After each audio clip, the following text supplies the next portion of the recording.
መጻሕፍት ዓለም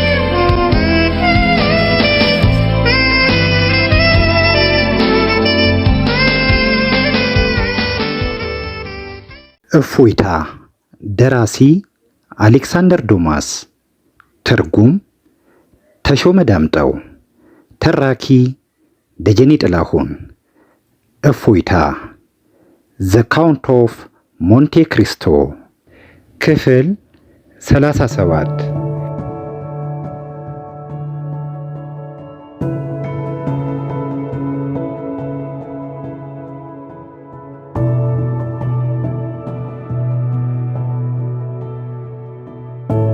ሕይወቱን ያዳኑት ሰው ሊሰቀል የነበረውና በኋላ ሉዊጊ ቫምፓ ምሽግ ውስጥ ያየሁት ፔፒኖ መሰለኝ አለ አልበርት።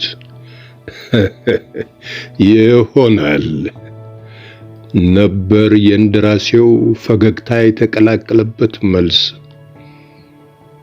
እንዲህ ሲናገሩ መስማት ምን ያህል ደስ እንደሚያሰኘኝ አያውቁልኝም ጌታዬ አለ አልበርት።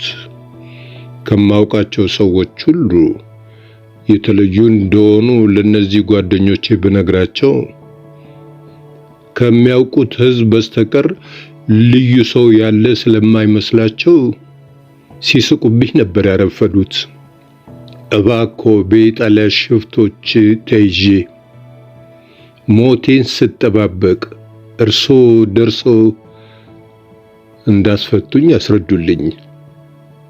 እርሶ ባይኖሩ ኖሮ እንዲህ እነሱ ማስተናገድ እንኳን እንደማልችል ይንገሩልኝ። በእነያ ለምንም ነገር በማይጨነቁ ሽፍቶች ፊት ያን ያህል አክብሮት እንዴት ሊያተርፉ እንደበቁ ያብራሩልኝ።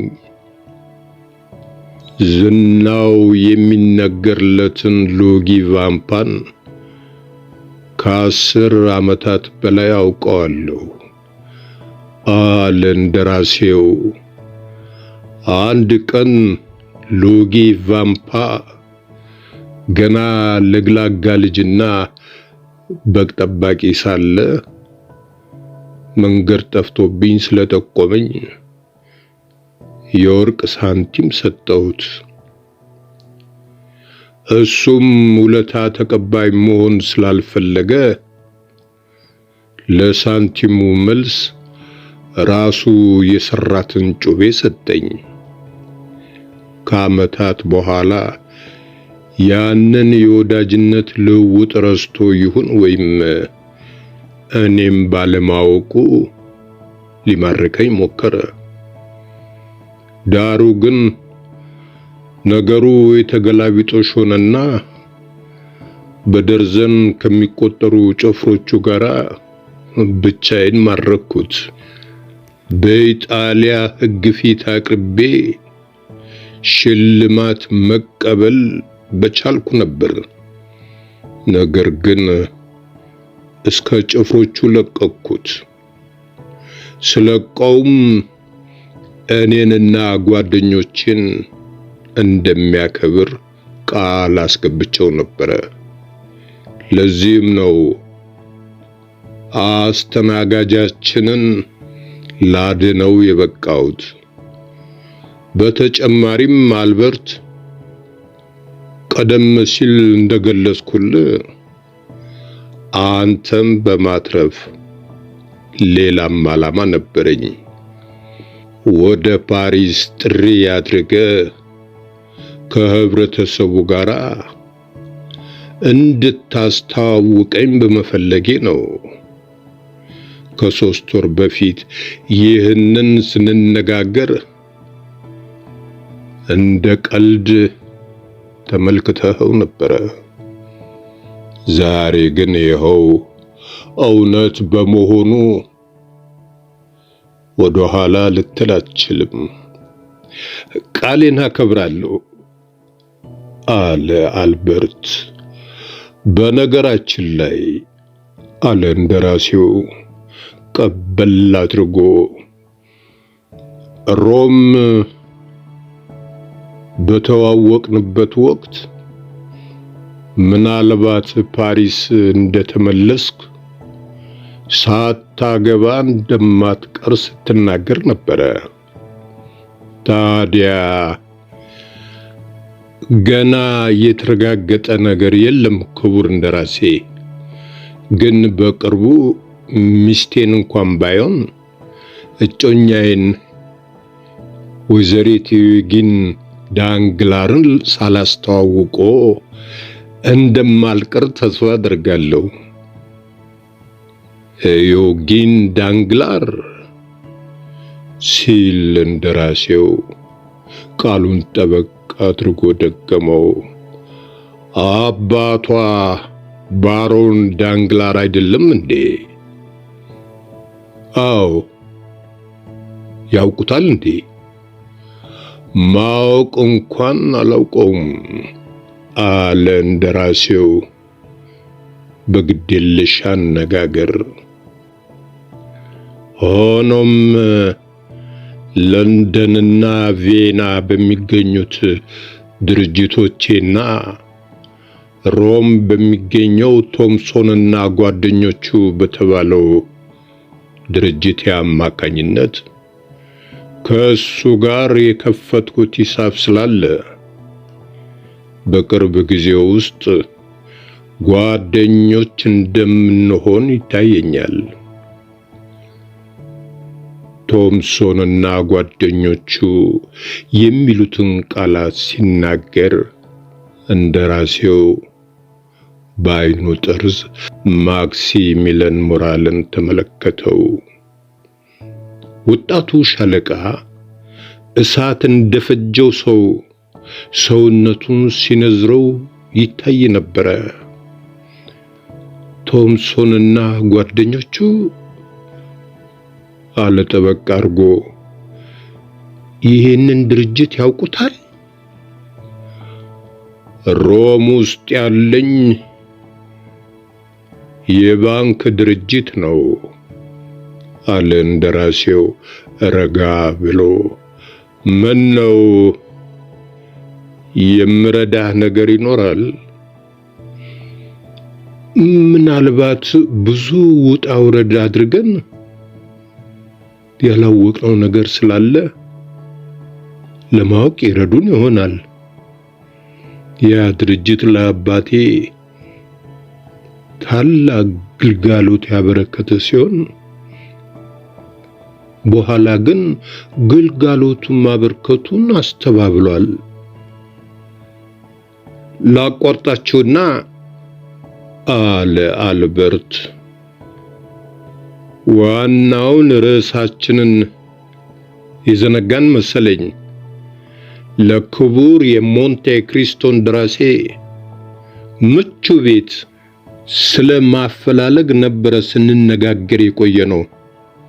በሉ ጎበዝ፣ እኔን አዲስ የፓሪስ እንግዳ የት እናሳርፋቸው? በዚህ ንግግር መንስኤነት በከተማ ውስጥ የሚገኙ ሰፈሮች ሁሉ እየተጠቀሱ ለውይይት ቀርበው እንግዳውን በምቾት ለማሳረፍ ይችሉ እንደው ይነጋገሩ ጀመረ። አንተስ ማክሲሚለን አለ ሬናውድ፣ በዚህ ጉዳይ ላይ የምትለው የለህም? ኧረ አለኝ አለ ወጣቱ ሻለቃ ፈገግ ብሎ። እንደራሴው ካቀረባችሁላቸው አካባቢዎች ሁሉ አንዱን ይመርጡ ይሆናል ብዬ ስጠባበቅ ነበረ፣ ግን እስካሁን ባለመርካታቸው እኔ በበኩሌ እህቴ ባለፈው ዓመት ተከራይታው የነበረውን ቤት ጠቁማቸዋለሁ። እህት አለች ሲል ጠየቀ እንደራሴው። አዎ አግብታለች። 9 ዓመት በትዳር ቆይታለች። ደስተኛ ነች። ወሰን የሌለው የደስታ ኑሮ ትመራለች። የምታፈቅረውንና በችግራችን ጊዜ እንኳን ካጠገባችን ያልተለየውን አማኑኤል ኸርባውት የተባለ ሰው አገባች። እኔም እረፍት ሳገኝ ከነሱ ጋር ነው የምኖረው። እኔና የእህቴ ባል ለሚያስፈልገው ሁሉ አለንሎ። አመሰግናለሁ ሻለቃዬ። ፍላጎቱ ካለ ላስቸግርህ የምፈልገው ከእህትና ከባሏ ጋር እንድታስተዋውቀኝ ብቻ ነው። ስለ ቤት አንስታችሁ ሁላችሁም ያቀረባችኋቸውን አማራጮች ያልተቀበልኩበት ምክንያት ግን ሰራተኛዬን ከኔ አስቀድሜ ከሮም ወደዚህ በመላክ ቤት ገዝቶ እንዲቆየኝ ስላዘዝኩት ነው። እስካሁን እንዲያውም የቤት ዕቃውን እንኳን ሳይቀር አሟልቶ እንደሚጠብቀኝ አምናለሁ። ያ ከሆነ ሰራተኛው ፓሪስን ያውቃታል ማለት ነው አለ ጋዜጠኛው ቡቻምፕ። ለአገሩም ሆነ ለቋንቋው እንግዳ ነው። ቤት ለመግዛቱ ግን ጥርጥር የለኝም። ዛሬ በ4 ሰዓት ፓሪስ እንደምደርስ ስለሚያውቅ መንገድ ላይ ጠብቆ የአዲሱን ቤቴን አድራሻ ሰጥቶኛል በማለት እንደራሴው በወረቀት ላይ የተጻፈውን አድራሻ ለአልበርት ታሳየው። ግን እርሶ አዲሱን ቤቶን ገና አላዩትም ማለት ነው ሲል ጠየቀ የሚኒስትሩ ጸሐፊ። አላየሁትም አለ እንደራሴው። እዚህ ለነበረኝ ቀጠሮ እንዳልዘገይ በማለት ልብሴን እንኳን ሰረገላዬ ውስጥ ነው የቀየርኩት። ወጣቶቹ እርስ በርስ ተያዩ። እንደራሴው የሚቀልድ መሰላቸው። ይሁን እንጂ አነጋገሩ ቀጥተኛና ያለመጨነቅ ስለነበረ ይዋሻል ብሎ መገመት ዘበት ነው። ደግሞስ ለምን ይዋሻል? መቼስ ሁላችንም አቅማችን በፈቀደው መጠን ለእንደራሴው እንግዳችን የየበኩላችን ግልጋሎት መስጠት አለብን። በበኩሌ ጋዜጠኛ እንደመሆኔ መጠን ፓሪስ የሚታዩ ቲያትሮችን በሙሉ ላስጎበኛቸው ፈቅጃለሁ አለ ጋዜጠኛው ቡቻምፕ። አመሰግናለሁ አለ እንደራሴው ፈገግ ብሎ። ሁለተኛው ሰራተኛዬ በሁሉም የቲያትር ቤቶች ቦታ እንዲይዝልኝ እንዲያደርግ አዝዤዋለሁ። ያ የሞት ቅጣት ሲፈጸም የተመለከትንበትን ክፍል የተከራየሎ ቤርቲሲዮ የተባለው ሰራተኛ ከሆነ መቼም በቲያትር ቤቱም ምርጥ ቦታ በመያዝ የልብ እንደሚያደርስ አልጠራጠርም አለ አልበርት። እንደራሴው ባወንታ ራሱን ነቀነቀ። ታዲያ 2 ሰራተኞች ካሉ ምን ቀረ? ቤቱ ተሟልቷል ማለት ነው። አሁን የምትጎለው የሳሎን ጌጥ የምትሆን እመቤት ብቻ ነች። አለ ሬናውድ። የሳሎን ሳይሆን የሕይወት ጌጥ የሆነች ሴት አለችኝ አለ እንደራሴው። ጨዋታችንን እንደተጀመረ የእንቁ መያዣ በገጸ በረከት አበረከትኩላቸው ያልኳችሁ ንጉሥ በመልሱ የሴት ልጅ ነጻነት ሰጡኝ ስላችሁ አንዲት በባርነት ገዝቷት የነበረች የቆንጆች ቆንጆ ሸጡልኝ ለማለት ፈልጌ ነበረ። ግን አንድ የረሱት ነገር አለ የሚኒስትሩ ጸሐፊ የሳቀ። የተሸጠችልውን ሴት በባርነት መያዝ የሚችሉት በገዙበት አገር ብቻ በመሆኑ ልክ ከፈረንሳይ ምድር ስትረግጥ ነፃነቷ የተጠበቀ ነው። ፈረንሳይ ትሁን ጣሊያን ማን ይነግራታል ሲል ጠየቀ እንደራሴው። መጀመሪያ የምታገኘው ፈረንሳዊ ነዋ። በምን ቋንቋ? እሷ እንደሆነች አንዱንም የአውሮፓ ቋንቋ አትሰማም። እዚህ ላይ ያገኙኝ አለ የሚኒስትሩ ጸሐፊ። ልናያት እንችላለን ሲል ጠየቀ ጋዜጠኛው። ወይስ እንደሷ አይነት ዱዳ መቤት ካለችው ስልብስ ቤት ውስጥ አይገኝም? የለም፣ ያን ያህል ወግ አጥባቂ አይደለሁም አለ እንደራሴው።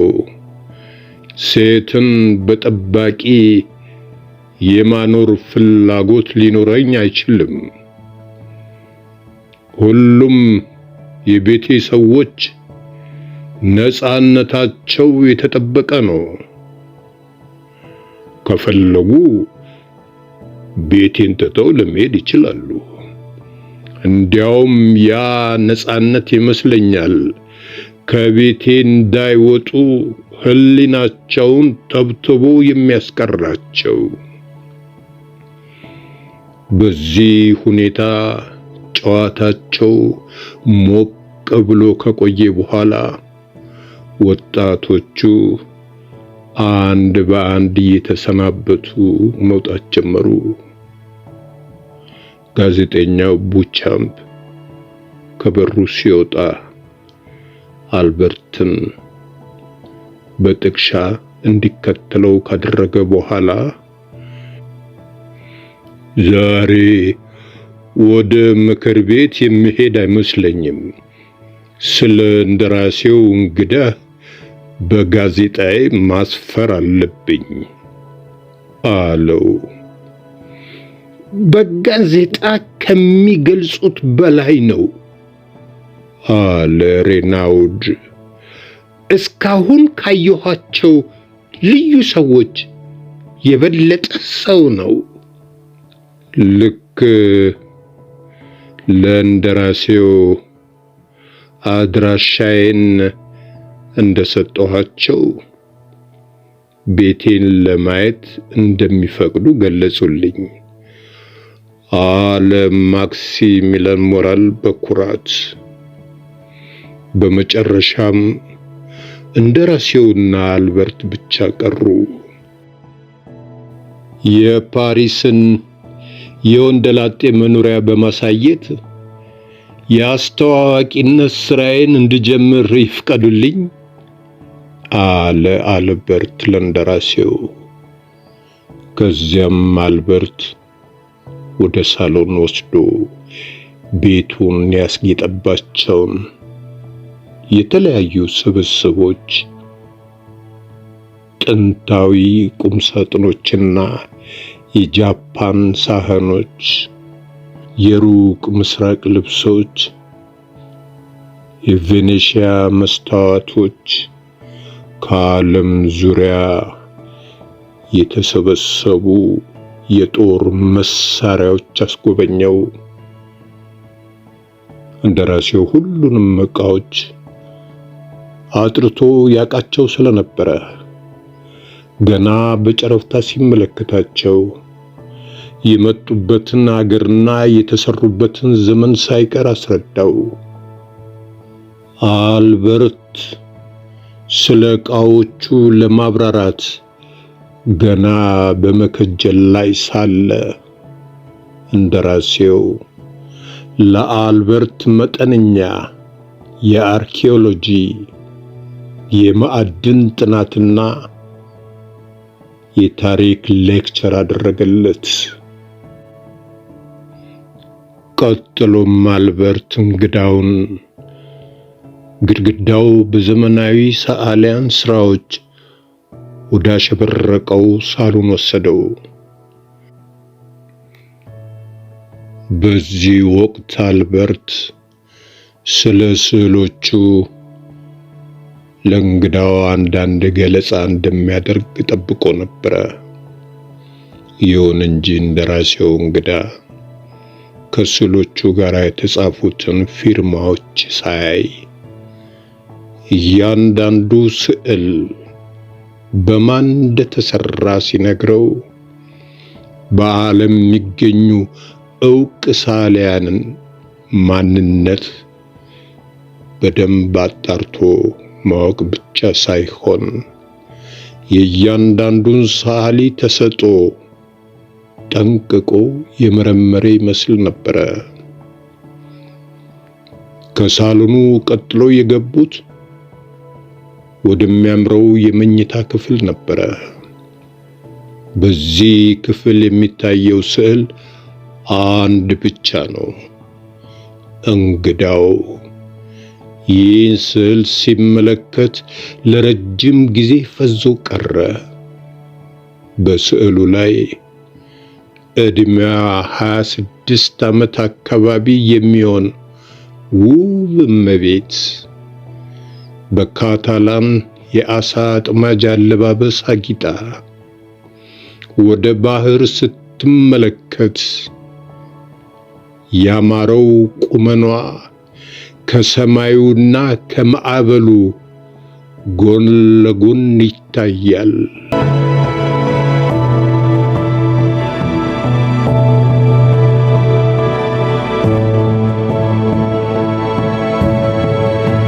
በትረካው ከተደሰቱ ሰብስክራይብ፣ ላይክ እና ሼር ያድርጉ። እናመሰግናለን።